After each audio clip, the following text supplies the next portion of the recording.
मंगलम भगवान विष्णु मंगलम गरुड़ध्वज मंगलम पुंडरीकाक्ष मंगलाय तनोहरि। गौरी पुत्र गजानन की जय, बांके बिहारी की जय, हर हर महादेव। प्यारे भक्तों, आपको मेरा प्यार भरा राधे राधे। आज हम सुनपान करेंगे ज्येष्ठ मास की अत्यंत पुण्य प्रदायिनी कथाएं। कथा शुरू करने से पहले यदि आपने चैनल को सब्सक्राइब नहीं किया है तो जल्दी से सब्सक्राइब कर बेल आइकन को जरूर दबा लीजिएगा, ताकि आगे आने वाली कथाओं के नोटिफिकेशन आप तक टाइम पर पहुंचते रहें। तो आइए प्रेम पूर्वक, भक्ति पूर्वक, श्रद्धा पूर्वक कथा को श्रवणपान करते हैं। पौराणिक कथा के अनुसार एक बार पांडवों के सबसे बड़े भाई युधिष्ठिर ने भगवान श्री कृष्ण से ज्येष्ठ माह के कृष्ण पक्ष में आने वाली एकादशी का महत्व बताने का निवेदन किया। तब भगवान श्री कृष्ण ने कहा कि इस एकादशी को अपरा एकादशी कहते हैं और इस दिन व्रत रखने वाले जातक को ब्रह्म हत्या, प्रेत योनि आदि से मुक्ति मिल जाती है। युधिष्ठिर को अपरा एकादशी व्रत का महत्व बताते हुए श्री कृष्ण ने एक कथा सुनाई। एक समय एक राज्य में महीध्वज नामक राजा राज्य करता था। उसका एक छोटा भाई भी था जिसका नाम वृषध्वज था, जो कि बेहद अधर्मी और पापी व्यक्ति था। वह अन्याय के मार्ग पर चलने वाला और अपने भाई महीध्वज से द्वेष करने वाला था। एक बार वृषध्वज ने अपने भाई के खिलाफ षड्यंत्र रचा और उसकी हत्या कर दी। हत्या के बाद वह अपने भाई का शव जंगल में ले गया और पीपल के पेड़ के नीचे गाड़ दिया। चूंकि राजा महीध्वज की अकाल मृत्यु हुई थी, इसके कारण उन्हें प्रेत योनि में जाना पड़ा और वह प्रेत आत्मा बनकर पीपल के पेड़ पर रहने लगा। प्रेत आत्मा बनने के बाद राजा वहां पर उत्पात मचाने लगा। तब एक दिन उस पीपल के पेड़ के सामने से धौम्य ऋषि गुजर रहे थे और उन्होंने उस प्रेत को देखा और देखते ही समझ गए कि यह तो वही राजा है जिसकी अकाल मृत्यु हुई थी। तब ऋषि ने उस प्रेत को पेड़ से नीचे उतारा और उसे परलोक विद्या के बारे में बताया।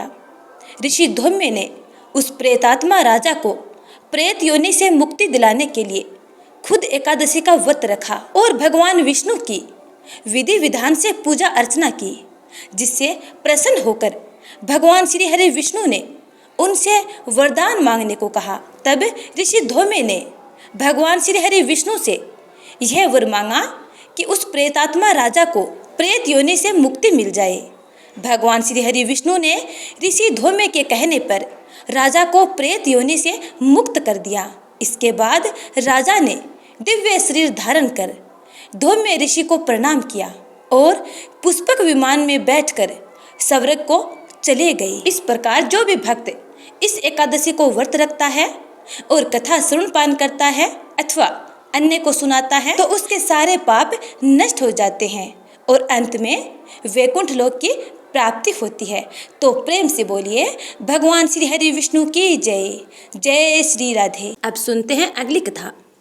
एक समय की बात है कि नैमिषारण्य में सहस्त्र शौनक आदि ऋषिगण परम श्रद्धा के साथ पुराणों के मर्मज्ञ सूत जी महाराज से पूछने लगे, भगवान, हम आपके मुखारविंद से धर्मराज की कथा, उसका विधान तथा महात्म्य सुनना चाहते हैं, सो आप हमें कृपा करके यही सुनाइए। सूत जी बोले, हे ऋषियों, आप लोगों ने मुझसे मनुष्यों के कल्याण की कामना से ये पूछा है, अतः आज मैं आप लोगों को धर्मराज की कथा सुनाता हूँ। सारे तीर्थ तथा व्रत करने से तथा नाना प्रकार का दान को देने वाले मनुष्य भी जिनके उद्यापन को किए बिना सुख के बागी नहीं हो सकते। इस विषय में आप लोगों को इस लोक में सुख और आगे स्वर्ग की प्राप्ति के लिए धर्मराज की श्रेष्ठ कथा कहूँगा। आप लोग विश्वास रखकर श्रवणपान करो। पूर्व काल की बात है कि राजा बब्रुवाहन महोदयपुर में राज्य करता था। वह राजा बड़ा धर्मात्मा, दयालु तथा गो ब्राह्मण और भक्त पूजक था। उसके राज्य में हरिदास विष्णु सेवक बड़ा तेजस्वी था।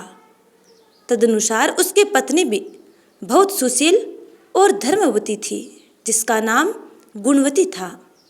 हरिदास विष्णु सेवक बड़ा तपस्वी था। तदनुसार उसकी पत्नी श्री भगवान के भक्त और पतिव्रता थी। उसने प्राय सभी प्रसिद्ध देवताओं के व्रत किए, परंतु धर्मराज की यानी धर्मराज नाम से प्रभु की सेवा कभी नहीं की। वह गणेश के, चंद्रमा के, हरतालिका आदि देवियों के, राम कृष्ण जन्माष्टमी, महाशिवरात्रि आदि शिवजी के सभी व्रत किया करती थी।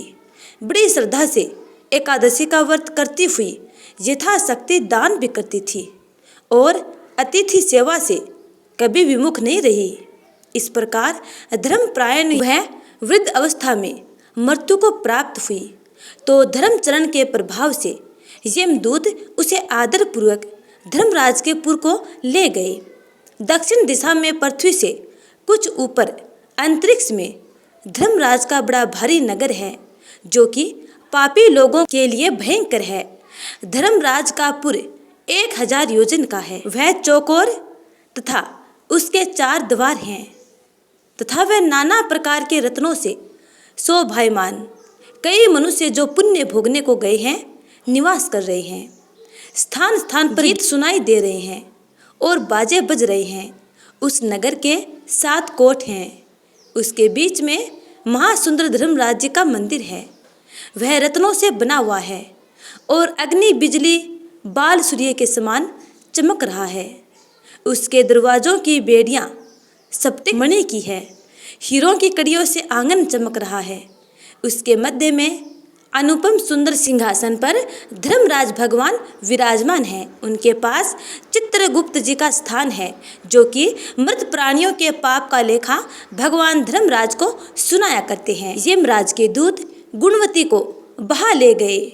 उनको देखकर वह भयभीत होकर कांपने लगी और नीचे मुख किए हुए खड़ी हो गई।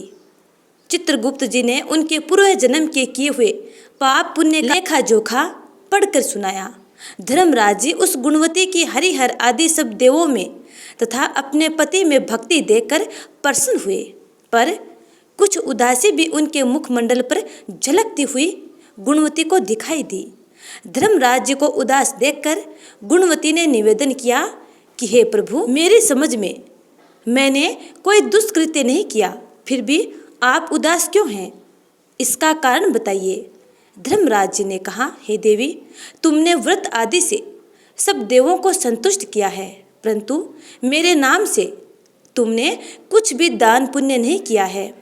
यह सुनकर गुणवती ने कहा, हे भगवान, मेरा अपराध क्षमा करो। मैं आपकी उपासना नहीं जानती थी। अब आप ही कृपा करके उपाय बताइए जिससे मनुष्य आपके प्रीति के पात्र बन सकें। यदि मैं आपके भक्ति मार्ग को आपके मुख से श्रवण कर वापस मृत्युलोक में जा सकूं, तो आपको संतुष्ट करने का उपाय करूंगी। धर्मराज ने कहा, सूर्य भगवान के उत्तरायण में जाते ही जो महापुण्यवती मकर संक्रांति आती है, उस दिन से मेरी पूजा शुरू करनी चाहिए। इस प्रकार साल भर मेरी कथा सुने और मेरी पूजा करे। आपातकाल आने पर भी मेरे धर्म के इन 10 अंगों का पालन करता रहे। घृत यथा लाभ संतोष, क्षमा नियम द्वारा मन को वश में करना, किसी वस्तु को नहीं चुराना, मन से पर स्त्रियों या पर पुरुषों से बचना, यानी मन की शुद्धि और शारीरिक शुद्धि, इंद्रियों के बस में रहना, बुद्धि की पवित्रता यानी मन में बुरे विचार न आने देना, शास्त्र विद्या का स्वाध्याय यानी पाठ पूजा कथा श्रवण या व्रत रखना और तथा अनुसार दान पुण्य करना, सत्य बोलना, सत्यता का ही व्यवहार और क्रोध ना करना, ये 10 धर्म के लक्षण हैं। और मेरी इस कथा को नियम से सदा सुनते रहें और यथाशक्ति दान पुण्य तथा परोपकार करते रहें। जब साल भर बाद मकर संक्रांति आवे, तब उद्यापन कर सोने की या असमर्थ हो तो चांदी की मूर्ति बनवावे। किसी विद्वान ब्राह्मण के द्वारा पूजन हवन आदि करे। मूर्ति की प्राण प्रतिष्ठा कर पंचामृत से स्नान कर षोडशोपचार से उसकी पूजा करे। साथ में चित्रगुप्त जी की भी पूजा करें। वह सफ़ेद काले तिलों के लड्डू का भोग लगावें। हमारे पूर्ण पुष्टि के लिए ब्राह्मण को भी भोजन करावें और बांस की छावरी में 5.25 सेर धान्य जवार जो मुक्ति तुल्य मानी है किसी मंदिर या ब्राह्मण को भेंट करें। स्वर्ग में चढ़ने के लिए सोने या चांदी की नसें धर्मराज मंदिर में दान करें। इसके साथ ही सुंदर बनाई हुई सैया, मुलायम गद्दा तथा रजाई और तकिया हो।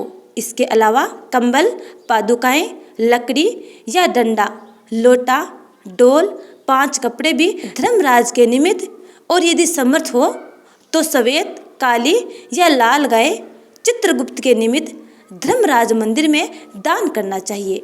ये सभी वस्तुएं सर्वसाधारण के लिए हैं। धनवान व्यक्ति और भी दान करें तो उत्तम है। गुणवती ने धर्मराज से प्रार्थना की, हे प्रभु, यदि ऐसी बात है तो यमदूतों से छुड़ाकर फिर संसार में मुझे भेजिए, जिससे मैं आपके कथा का प्रचार कर सकूं। जो ही उसकी प्रार्थना पर भगवान धर्मराज जी ने गुणवती को भूलोक पर वापस जाने की स्वीकृति दे दी, उसी समय उसके मृत शरीर में पुनः प्राणों का संचार हो गया और उसके पुत्र कहने लगे, हमारी माताजी जीवित हो गई। इसके बाद गुणवती ने अपने पति और पुत्र आदि को सब बातें बताई जो धर्मराज जी ने मनुष्यों के कल्याण के लिए कही थी। और गुणवती ने मकर संक्रांति से पूरे वर्ष तक विधिवत धर्मराज जी की प्रतिदिन पूजा की और कथा को नियमित रूप से सुनना शुरू कर दिया और स्वर्ग जाने के लिए दान, पुण्य, कर्म आदि भी प्रारंभ कर दिया। इस प्रकार गुणवती साल भर कथा सुनकर धर्म के 10 अंगों का पालन कर जब पुनः मृत्यु उपरांत वापस स्वर्ग में गई, तब देवताओं ने गुणवती का आदर किया और सदा स्वर्गीय भोगों को भोगती रही। सूत महाराज ने कहा, सनकादिक ऋषियों से, हे मुनियों, जिस घर में स्त्री या पुरुष इस धर्मराज भगवान की व्रत कथा को श्रद्धा से श्रवणपान करते हैं अथवा सुनाते हैं तो वो दुखों से मुक्त हो जाते हैं तथा संपूर्ण दान देने से पाप मुक्त हो जाते हैं। इसमें कोई संशय की बात नहीं है कि मृत्यु काल में यमदूत जो लेने आते हैं वह भी उसको आदर पूर्वक ले जाते हैं और धर्मराज भी उसे सदा सुखी रखते हैं। यदि उन मनुष्यों के कुछ पाप बाकी हों तो शीघ्र ही पाप नाश का उपाय बताकर शीघ्र ही पाप मुक्त कराने में सहायक बन जाते हैं। गरुड़ पुराण आदि में लिखा है, पापी लोगों को यमदूत भयानक यातनाएं देते हुए ले जाते हैं, परंतु धर्मराज की कथा वह दान पुण्य धर्मराज मंदिर में करते हैं, वह मनुष्य यमपुरी में भी कष्ट नहीं पाते हैं। वे मनुष्य शीघ्र ही स्वर्ग तथा मोक्ष को प्राप्त होते हैं। तो प्रेम से बोलिए धर्मराज जी महाराज की जय। अब सुनते हैं अगली कथा। एक ब्राह्मणी थी, वह बहुत धार्मिक महिला थी। सभी ग्रामवासी उसका बहुत सम्मान किया करते थे। कोई भी उसकी शरण में आता वह सबकी मदद किया करती थी। मन ही मन भगवान का स्मरण किया करती थी। भगवान की सेवा, पूजा व जरूरतमंदों की सेवा ही उसका परम धर्म था। एक दिन ब्राह्मणी मरकर भगवान के घर चली गई। स्वर्ग से एक दूत आया और बोला, ब्राह्मणी आपको क्या चाहिए? वो बोली, मुझे वैकुंठ का रास्ता बता दो। आगे आगे दूत और पीछे पीछे ब्राह्मणी मंदिर तक गए। ब्राह्मणी बहुत धार्मिक महिला थी। उसने बहुत दान पुण्य कर रखा था। उसे विश्वास था कि उसके लिए वैकुंठ का रास्ता अवश्य खुल जाएगा। ब्राह्मणी ने वहां जाकर देखा, वहां बड़ा सा मंदिर, सोने का सिंहासन, हीरे मोती से जड़ित छतरी थी। चित्रगुप्त जी न्याय सभा में बैठे साक्षात इंद्र के समान शोभा पा रहे थे और न्याय नीति से अपना राज्य संभाल रहे थे। यमराज जी सबको कर्मानुसार दंड दे रहे थे। ब्राह्मणी ने जाकर प्रणाम किया और बोली, मुझे वैकुंठ जाना है। चित्रगुप्त ने लेखा सुनाया और कहा कि ब्राह्मणी, तुमने सब धर्म किए परंतु धरती माता की कहानी नहीं सुनी, इसलिए तुम्हारे सिर पर धरती माता का कर्ज है। वैकुंठ में कैसे जाएगी? ब्राह्मणी बोली, धरती माता की कहानी के क्या नियम हैं? चित्रगुप्त जी बोले, कोई 1 साल, कोई 6 महीने, कोई 7 दिन ही सुने, पर धरती माता की कहानी अवश्य सुने, फिर उद्यापन करें। इसके बाद ब्राह्मणी पुनः धरती पर आई और धरती माता की नियमित रूप से कथा श्रवण पान की। ऐसा करने पर उसका धरती माता का कर्ज उतर गया और उस ब्राह्मणी की सारी इच्छाएं पूर्ण हो गई और धरती पर संपूर्ण सुखों को भोग कर अंत में वैकुंठ धाम को प्राप्त हुई। तो प्रेम से बोलिए जय माँ धरती।